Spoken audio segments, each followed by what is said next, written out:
የቀድሞው የዚምባብዌ ፕሬዝዳንት የሮበርት ሙጋቤ የመጨረሻ ልጅ የሆነው የ28 ዓመቱ ወጣት ቤላርሚን ሙጋቤ በቁጥጥር ስር ውሏል።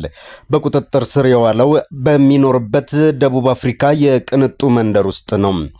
ቤላርሚን ሙጋቤ የቤታቸው አትክልተኛ ነው ተብሎ የሚታመንን የ23 ዓመት ወጣት ተኩሶ መምታቱን የተነገረው ይህ ጥርጣሬ ነው። በእርግጥ ፖሊስ ቤላርሚን ሙጋቤ ይኖርበት የነበረውን የሃይድ ፓርክ መኖሪያ ቤት ሲፈትሽ የጥይት ቀለሃዎችን ቢያገኝም እስካሁን ግን የጦር መሳሪያውን አለማግኘቱ ተነግሯል። ቤላርሚን ሙጋቤ የሮበርት ሙጋቤና የሁለተኛ ሚስታቸው ግሬስ ሙጋቤ የመጨረሻ ልጅ ነው። እንደ አውሮፓውያን አቆጣጠር በ2019 ያረፉት ሮበርት ሙጋቤ በ2017 በ93 ዓመታቸው ከስልጣን እስኪወገዱ ድረስ ዚምባብዌን ለ33 ዓመታት መርተዋል። መርማሪዎች ስራቸውን በሚቀጥሉበት ወቅት በደቡብ አፍሪካ ከሚገኘው ከቤላርሚን ሙጋቤ ጋር ሌላ አንድ ሰው በቁጥጥር ስር መዋሉን የፖሊስ ቃል አቀባይ ኮሎኔል ዲማካትሶ ተናግረዋል።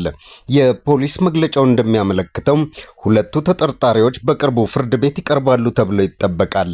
ፖሊስ እስካሁን በቁጥጥር ስር ከዋሉት መካከል አንድ ቤላርሚን ሙጋቤ መሆኑን በይፋ ባይገልጽም በቦታው የነበሩ ጋዜጠኞች ግን በካቴና ታስሮ ሲወሰድ አይተነዋል ብለዋል።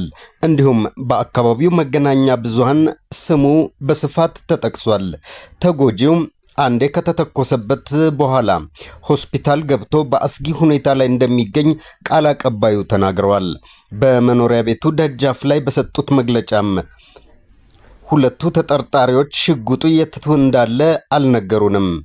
ስለ ሽጉጡም ምንም የነገሩን ነገር የለም። ስለዚህም ለምርመራ ወስደናቸዋል ነው ያሉት።